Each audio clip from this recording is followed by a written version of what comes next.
আসসালামু আলাইকুম রফিক ভাই। ওয়ালাইকুম আসসালাম। রফিক ভাই কেমন আছেন? হ্যাঁ ভাই, ভালো আছি। আপনি কেমন আছেন? এই তো আলহামদুলিল্লাহ, আমিও ভালো আছি। জি। রফিক ভাই, সারা বাংলাদেশ জি। এবং আপনি কিভাবে ঈদ পালন করলেন, জি। মানুষ কিভাবে ঈদ পালন করলো, হ্যাঁ। সবই তো শুনলাম। জি জি। আমাদের দেশের প্রবাসীরা কিভাবে ঈদ পালন করলো, আজকে আপনার কাছ থেকে এইটুকু শুনতে চাই। ভাই, প্রবাসীদের কথা বলতে গেলে একটা কষ্টের কথা। কারণ প্রবাসীদের মতন কষ্ট দিন উদযাপন করে এরকম খুব কম। কারণ প্রবাসীরা আমাদের বাংলাদেশে বৈদেশিক মুদ্রা অর্জন করে। বাংলাদেশে একটা গুরুত্বপূর্ণ ভূমিকা তাদের। কিন্তু তাদের পিছনে রয়েছে অনেক কষ্ট, অনেক বেদনা, অনেক কান্না, অনেক হাসি, সবকিছুই এর ভিতর জড়িয়ে রয়েছে। যা প্রত্যেকটা শ্রমিক যখন বাইরে যায় অনেক কষ্ট করে, তারপর ঠিক মতন জায়গা পায় না, স্থান পায় না, প্রতারণার শিকার হয়। তারপরও 2-4 বছর পরে দেখা যাচ্ছে, 6 মাস 1 বছর পরে কোনো মতে একটা পর্যায়ে পৌঁছার পরে তারপর যখন তারা ভালো কাজকাম পায়, কাজকাম করে, তখন তারা কি করে, সারা বছর ইনকাম আদি করে বাড়িতে পাঠায়। এই বাড়িতে টাকা পাঠায়, এই টাকা পয়সা বাবা মা স্ত্রী ছেলে মেয়ে এরা গরু কোরবানি দেয়, জামা কাপড় কেনে, এরা আনন্দ ফুর্তি করে। কিন্তু এই যে টাকাটা পাঠাইলো প্রবাসী বাহির থেকে, যে ব্যক্তি পাঠাইলো সেই ব্যক্তি এই আনন্দ ফুর্তিটা তাদের সাথে শেয়ার করতে পারে না, তাদের সাথে একসাথে এইটা করতে পারে না। রফিক ভাই, অনেক দেশে আসলে ঈদের দিন ছুটি থাকে না। জি জি। আমাদের দেশে যারা আছে, জি জি। হয়তো অন্য অনেক দেশে আছে, যে হ্যাঁ সকল হ্যাঁ। দেশে আসলে ঠিকভাবে আসলে ছুটি দেওয়া হয় না জি জি। শ্রমিকদের। তো তারা আসলে কিন্তু ওই ঈদের দিনেও কাজ করে। ঈদের দিনেও কাজ করে। বিদেশে যারা থাকে তারা বেশিরভাগ ঈদের দিনেই কাজ করে। আর তারা চিন্তা করে একটাই, যে আমরা 5 লাখ 7 লাখ কিংবা 10 লাখ টাকা খরচ করিয়া মা বাবার ভিটা বাড়ি সব বিক্রি করে আমরা বাইরে আসছি। আমরা যেভাবে হোক কষ্ট ক্লাস করিয়া এই টাকাটা ঋণটা পরিশোধ করে আবার এমন একটা অ্যামাউন্ট আমরা নিয়ে যাব, যে অ্যামাউন্ট দিয়ে আমরা বাকি জীবনটা ওই অ্যামাউন্ট দিয়া চলে ফিরে খাইয়ে নিয়ে যাইতে পারবো। এইরকম তারা একটা প্রতিজ্ঞা করে তারপরে তারা ইনকাম আদি করে, যার কারণে তারা ঈদের দিন অনেক সময় ছুটি পাইলেও আমার ছুটির দরকার নাই, আমি তো এখানে তো একা থাকি সব বাড়িতে, তাহলে ছুটি আমার দরকার নাই, আমি এই দিন কাজ করলে আমি দেখা যাচ্ছে বাংলাদেশি 200 2000 3000 টাকা পাইলাম। তারা শুধু ওই টাকার নেশাই দৌড়ায়।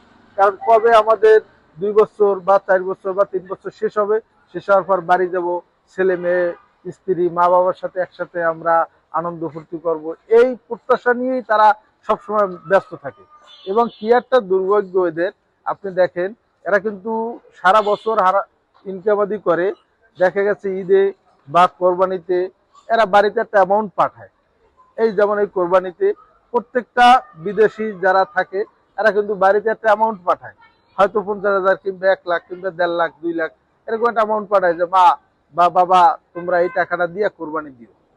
কিন্তু ঠিকই তারা ওই গরু কেনে 1 লাখ টাকা দিয়ে 1.5 লাখ টাকা দিয়ে গরু কেনার পরে ওই গরুটা ঠিকই কোরবানি হয়, কিন্তু সে যে সারা বছর ইনকাম করিয়া মাথার ঘাম পায়ে ফেলে তারপর যে সে টাকাটা ইনকাম করে বাড়ি পাঠাইছে, সে কিন্তু ওই কোরবানির সময় গরুটার পাশে থাকতে পারে না, গরুটারে সরাসরি দেখতে পারে না, দেখে ভিডিও কলে।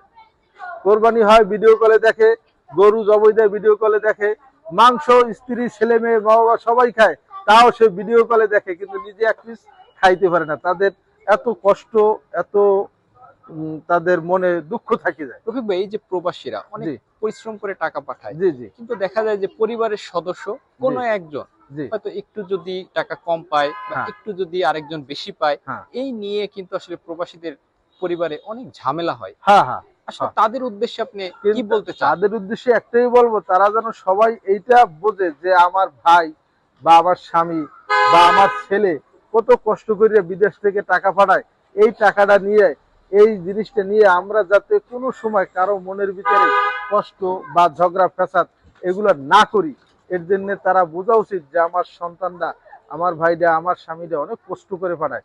তার কষ্টটা যদি একটু এরা অনুভব করে ফ্যামিলির লোকে, তাহলে আমি আশা করি তাদের সংসারের ভিতর কখনো জ্ঞানজাম হবে না, এবং তারা কখনো কোনো সময় তার মানে সংসারে কারো একজন আরেকজনের সাথে দ্বন্দ্ব কলহ কেঁচাকেচি থাকবে না।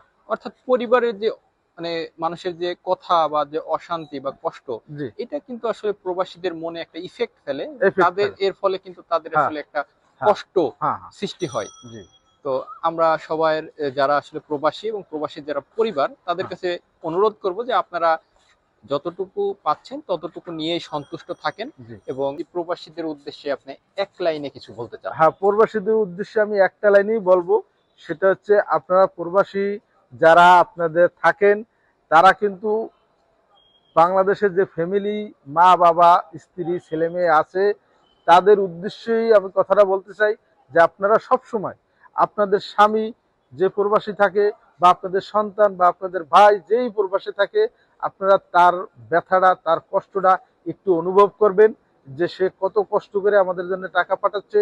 তাহলে দেখবেন আপনাদের সংসারে কোনো কলহ গ্যাঞ্জাম বিচ্ছেদ থাকবেন না।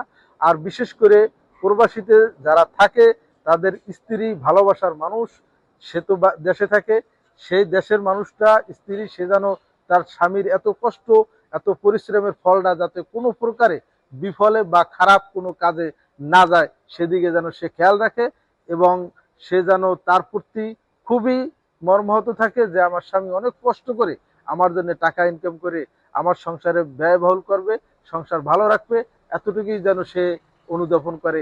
এটাই উদ্দেশ্য, আর কিছু না। ধন্যবাদ রফিক ভাই। আমাদের প্রবাসী ভাই এবং যারা বাড়ি থেকে দূরে থাকে তারাও একরকম প্রবাসী। জি। এই সকল প্রবাসীদেরই যারা টাকার জন্য আসলে বাড়ি থেকে দূরে থাকে তাদের জন্যই বলি যে আপনাদের প্রতি আমাদের সম্মান সবসময় ছিল, সম্মান থাকবে। আপনাদের সুস্বাস্থ্য কামনা করে আজকের ভিডিও আমরা এখানে শেষ করছি। ধন্যবাদ সকল প্রবাসী এবং আমাদের দেশে যারা আসলে টাকার জন্য বাড়ির বাইরে থাকে সকলকে আমরা সম্মান জানাই। ধন্যবাদ। ধন্যবাদ। আল্লাহ হাফেজ।